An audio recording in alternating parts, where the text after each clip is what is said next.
debate, sociedad y actualidad. Esto es Contracolumna.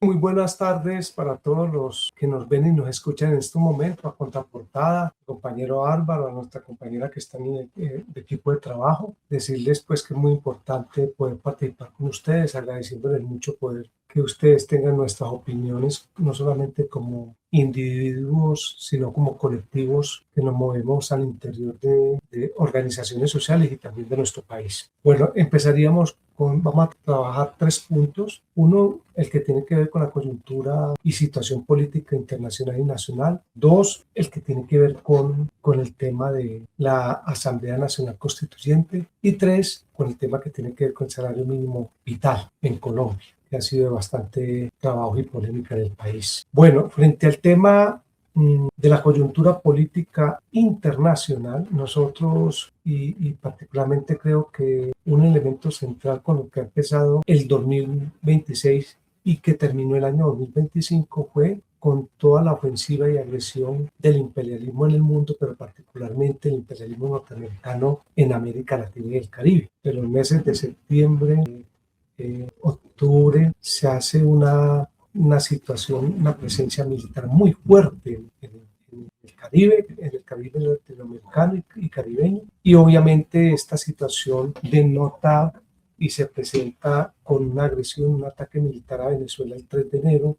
del 2026, en donde se secuestra al presidente Maduro y su esposa Cilia Flores. A la par con esto se amenaza a países como Colombia, México, Cuba, la parte de Groenlandia y obviamente cómo de una u otra manera nosotros estamos leyendo ese momento con el que está pasando actualmente y obviamente cómo las fuerzas del campo popular y social, los partidos políticos democráticos, progresistas, de izquierda y revolucionarios, entramos y nos planteamos un análisis y salidas acorde con las nuevas realidades que está viviendo el mundo, sin dejar de reconocer que hay un duro golpe al movimiento democrático y revolucionario que se da con el tema del secuestro, no solamente de Maduro, sino de su compañera. La situación internacional entonces la catalogamos como una situación cada vez más convulsionada, que tiene que ver con la disputa, no solamente con la disputa interimperialista, sino también con acuerdos entre las potencias imperialistas con un nuevo orden mundial. Nosotros creemos que efectivamente esa disputa interimperialista que se da no solamente en el tema comercial, económico, financiero, político, también en una disputa que se recoge en una palabra compuesta que es el tema geoestratégico. Y directamente hay una parte importante de cómo se configura un mundo multipolar y obviamente en particular las potencias más visibles son Estados Unidos, China y Rusia, y por los laditos India, ¿sí? Pero Estados Unidos, India y Rusia son las principales. Podríamos decir que Estados Unidos es una potencia imperialista que va en declive, que por ese motivo es por sus acciones más agresiva y, por qué no decirlo, aventurera, mientras que Rusia y China en ascenso manejan la estrategia de esta condición que les da las garantías y los intereses que ellos hoy tienen y que vienen actuando como equipo, como aliados. Académicos, economistas vienen planteando la necesidad de que cada uno de ellos, dentro de esa lucha interimperialista, para llegar a acuerdos, ellos están mirando es cómo estas 3 potencias directamente tienen la condición y las garantías para favorecer sus propios intereses. El imperialismo, por historia y por su práctica, no tiene ni amigos ni aliados. El imperialismo lo que tiene son intereses. Entonces, así las cosas, que hay una discusión con académicos que solamente la disputa es entre Estados Unidos y China, pues no entender este panorama, como lo he venido explicando en la primera parte de este podcast, pues entonces nos pone en una situación compleja. Para nosotros es muy importante que se entienda y se comprenda estos fenómenos de cómo se está manejando, cómo se está comportando el mundo, porque es crucial para poder entender los fenómenos que están ocurriendo hoy en Venezuela, en Colombia, México, Cuba y demás países del mundo. Yo creo que es importante que refresquemos la memoria de la reunión que tuvo Putin con Trump en Alaska el 15 de agosto del 2025, en donde, pues, de acuerdo a informes de inteligencia, hubo una distribución del mundo y aparece el mapa, donde Trump, pues, dice que le pertenece a los Estados Unidos, dibuja que le pertenece a Putin, a Rusia, y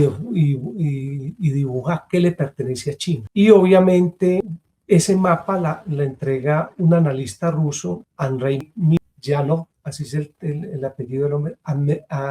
Andrei Milyanov, ¿sí? Y ese mapa, pues obviamente aparece dividido en 3 partes del mundo. Entonces, frente a esta situación y viendo en particular la reacción que se presentó de China y Rusia frente a la agresión militar y el secuestro del presidente Maduro, pues uno entiende que la disputa imperialista va mucho más allá entre estas 3 potencias y de una u otra manera ellos están fijando desde sus intereses en la distribución de acuerdo a ese mapa del mundo. Entonces, acá lo que se está mirando es si va a desaparecer la estructura que marca fin de los imperios británicos, de francés, y si Francia va a tener que descolonizar Nueva Caledonia y la Polinesia, Estados Unidos tendrá que descolonizar Samoa, Guam, Tokelau, y Reino Unido tendrá que descolonizar Anguila, las Bermudas, las Islas Vírgenes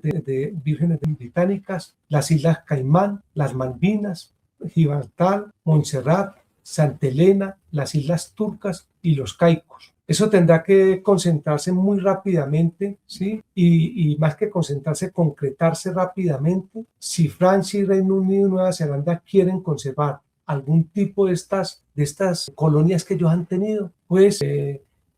tendrán que asumir una situación frente a estas 3 potencias del mundo. Entonces, lo que estamos nosotros valorando acá es la nueva estrategia de seguridad nacional de los Estados Unidos con el gobierno Trump y obviamente de acuerdo a esa distribución de geoestratégica que hacen, el eje de repliegue hacia el hemisferio occidental, o sea, el continente americano desde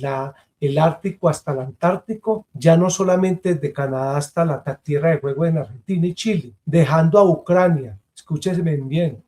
dejando a Ucrania en manos de Rusia, como lo estamos viendo, y a Taiwán en manos de China. Esto también en disputa de los acuerdos que se tienen. Entonces uno ve esos movimientos que se dan al interior del continente americano y lo que es la agresión que se da con Venezuela, y obviamente vemos cómo se desarrolla todo ese enfoque de una disputa imperialista, pero también un acuerdo con claros intereses definidos por las partes. Entonces, en este enfoque, América Latina y el Caribe entran a ser estratégicos. Para Trump y el Mar Caribe, su núcleo, por ello, pues está el tema de la gravedad de todo el despliegue que realizó Trump, que viene realizando no solamente en el Caribe, sino en parte del Pacífico y ahora en los lados de las costas de los límites cercanos a Cuba y Estados Unidos en términos del bloqueo y el genocidio que quiere cometer también con el pueblo cubano y su gobierno. Entonces, acá lo que se está planteando es la nueva doctrina Monroe, que se desarrolla con el planteamiento, con lo que está planteándose Trump en el mundo, que es una política antiderecho, una política anticomunista, una política antirracista, una política antidiversidades sexuales, o sea, una política antiambiental, una política antiderechos. Y esto, pues, de una u otra manera va a repercutir en el comportamiento que van a tener los gobiernos y los poderes del Estado donde estos gobiernos están, para asumir una actitud en donde empiece a jugar gran importancia la defensa de la soberanía nacional, la autodeterminación de los pueblos y obviamente lo que es la paz en la región, en América Latina, el Caribe y en el mundo. Entonces, de todo esto se ven los desarrollos. Y ahora con el tema de Cuba, con el tema de México, con el tema de Irán, pues la situación es mucho más grave. Y frente a cómo se viene imponiendo el imperialismo, pero particularmente en la zona nuestra, el imperialismo norteamericano, cómo se viene imponiendo en América Latina y en el Caribe. Entonces, uno entiende que también en los Estados Unidos existen contradicciones de clase, o sea, en el mismo imperialismo existe eso. Y entonces estamos viendo a ver cómo se va a desarrollar eso, si sea un imperialismo al estilo Obama-Biden o al estilo Trump. Y en esa situación hay diferencias, porque en su esencia no dejarán de ser imperialistas. Y el imperialismo ejerce de acuerdo a su naturaleza y de acuerdo a su nivel de comprensión de sus intereses. Entonces, acá quiero plantear que en el caso de Colombia y América Latina la situación es suficientemente clara. Nosotros vemos con mucha preocupación que en todo esto que está de la doctrina Monroe, esto va a afectar enormemente las doctrinas de seguridad nacional de cada uno de los países de América Latina y el Caribe. Y en ese sentido, pues lo que ocurre con Argentina, lo que está ocurriendo en Perú, lo que está ocurriendo en Ecuador, lo que ocurre en Honduras, pues hoy hay un claro Paraguay, hoy hay un claro control del imperialismo norteamericano con sus postulados y con toda digamos, su doctrina contra no solamente estos países, sino la composición contra su pueblo. Y entonces, ¿qué es lo que se viene para nuestro país en este momento en donde, pues digamos, también hay una clara incidencia, influencia, y obviamente va a haber una intervención norteamericana en términos de los asuntos internos, particularmente en lo que tiene que ver con las elecciones, no solamente del Congreso de la República, sino las elecciones de presidencia de la República. En eso, pues necesitamos un nivel de comprensión de esto que estoy planteando acá para que el movimiento social y popular asumamos una actitud que esté en correspondencia y obviamente se nos plantea a nosotros todo un proceso de salidas concretas. Y obviamente cómo juega toda la lucha interna que venimos teniendo en el país frente a todo lo que hoy propone el gobierno democrático progresista con arraigo popular de Gustavo Petro, ya entra la parte nacional, y obviamente cómo de una manera recogemos nosotros aspectos importantes frente a las reformas sociales, populares que se han llevado al Congreso de la República, frente a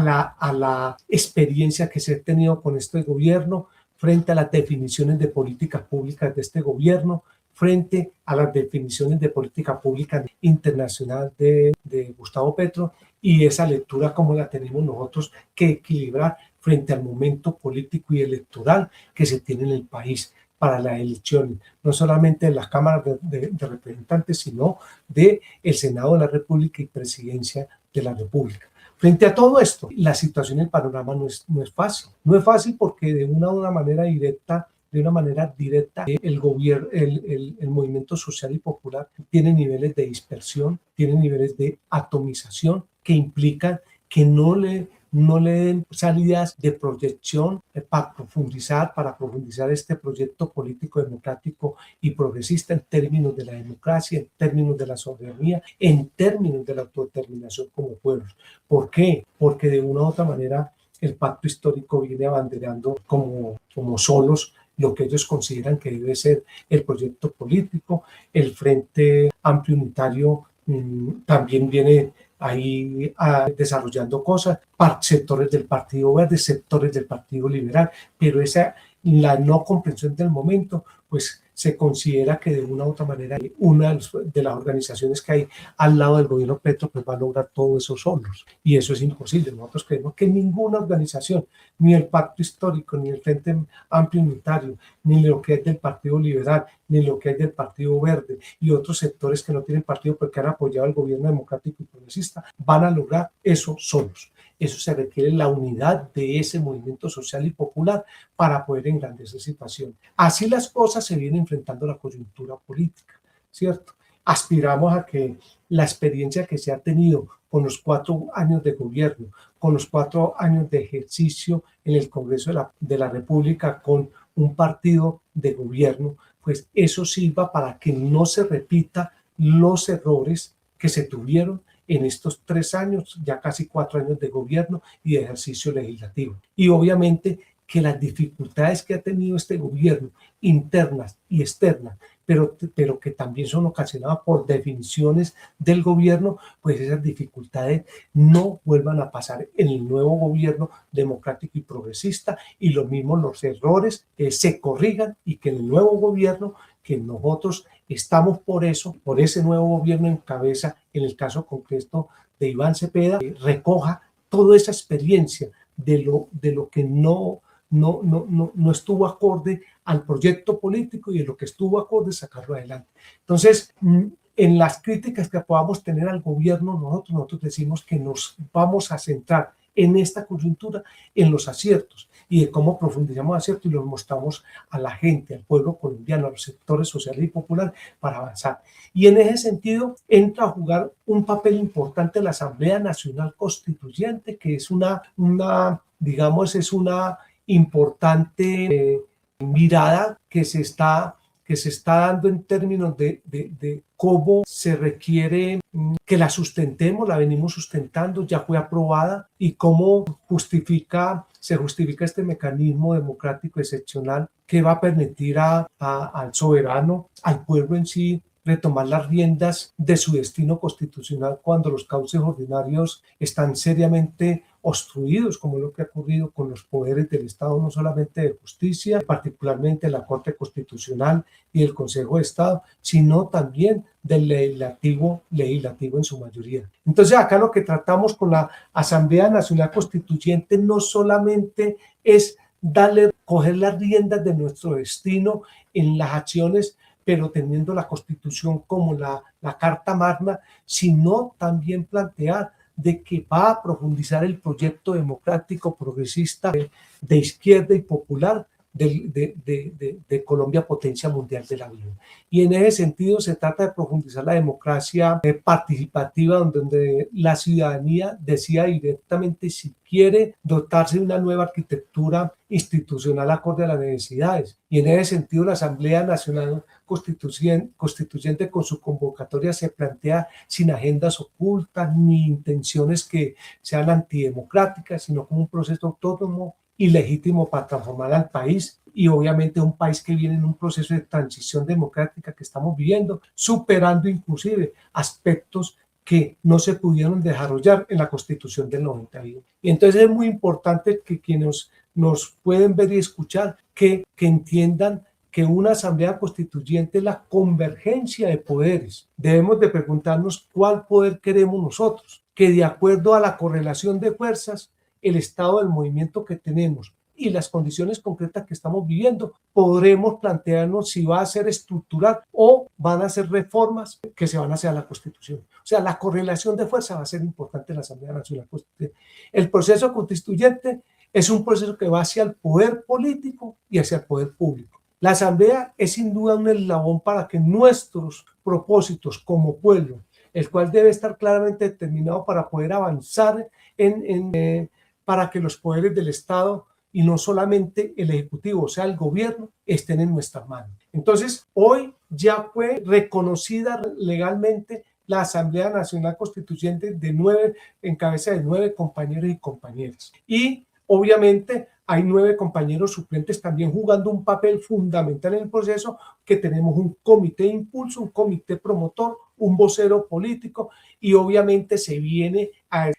desarrollar ya lo que presentamos nosotros como proyecto de ley en términos de la justicia de cambio que debe tener la Constitución Nacional. Y obviamente,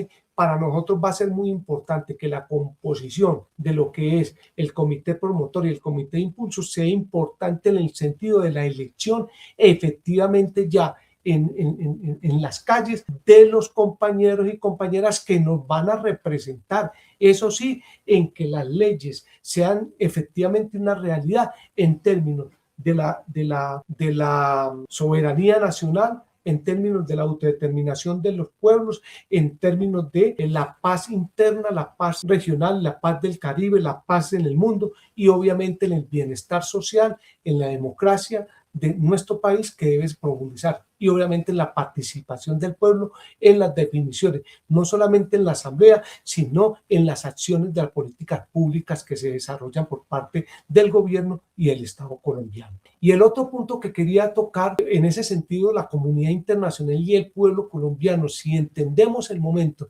que dijimos en la primera parte y en esta segunda parte con el tema de la Asamblea Constituyente, entraría en un proceso de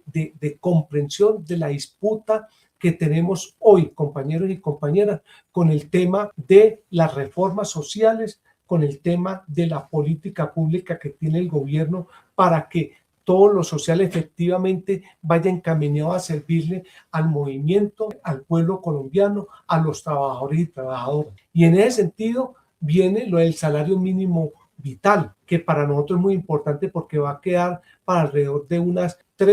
4 millones de personas que hoy van a recibir y que de una u otra manera van a entrar en un proceso de desarrollo en el país que nos va a permitir a nosotros avanzar en el poder adquisitivo, en las condiciones materiales y económicas de nuestro pueblo en todo el proceso. Colombia tiene alrededor de 53 millones de habitantes. En ese sentido, alrededor de 42 millones son personas en edad de trabajar, entre 24 y 25 millones población económicamente activa. Tenemos alrededor de 13.200.000 personas en la informalidad y tenemos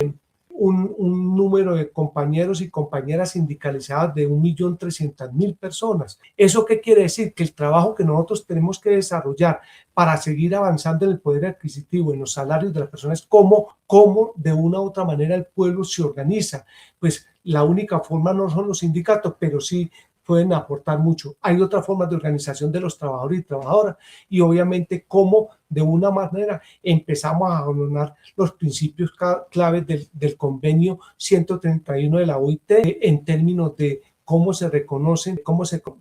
el salario mínimo vital para las familias, no solamente para el trabajador, sino para la familia. ¿Qué es lo que hace la OIT con el convenio 131 en este proceso? Es decir, debe existir un salario mínimo vital sobre la base de que no es solamente para los trabajadores, sino para su núcleo familiar. Y en ese sentido, como los trabajadores y su núcleo familiar dependen también del nivel de salario que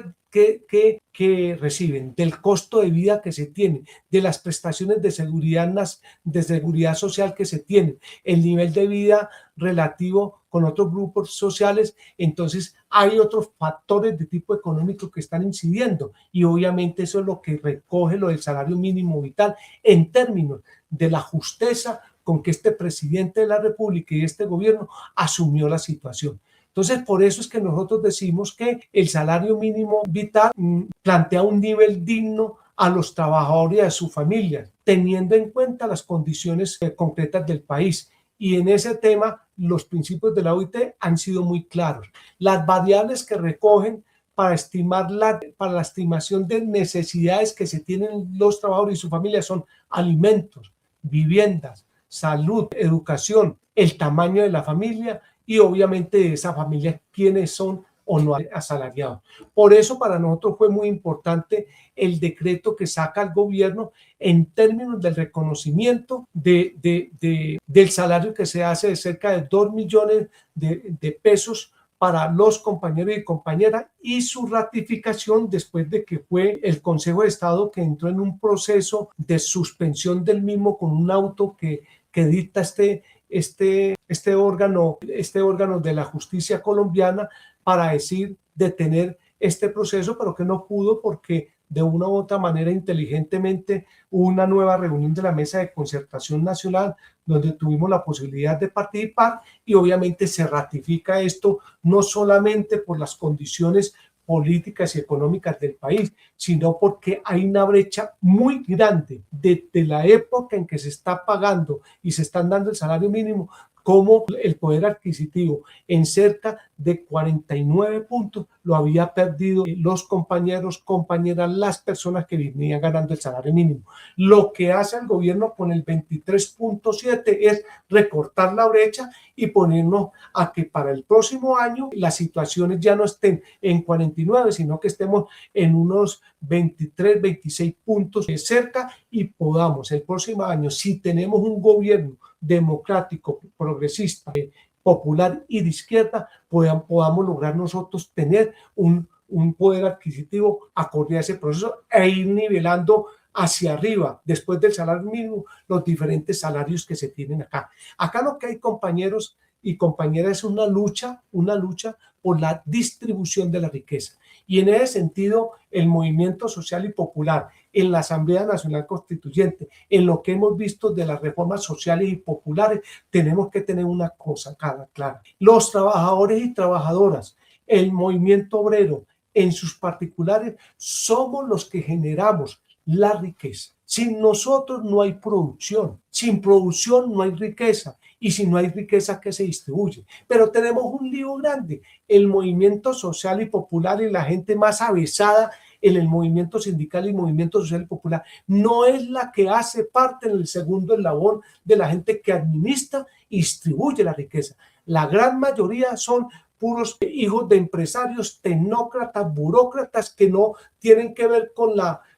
situación de la producción de riqueza, y nosotros que estamos sosteniendo al país, pues prácticamente sometidos a quienes en el segundo eslabón, en el Congreso de la República o en la justicia, definan qué le conviene o no le conviene al pueblo colombiano. Por eso es importante las elecciones que se van a presentar ahora el 8 de marzo y la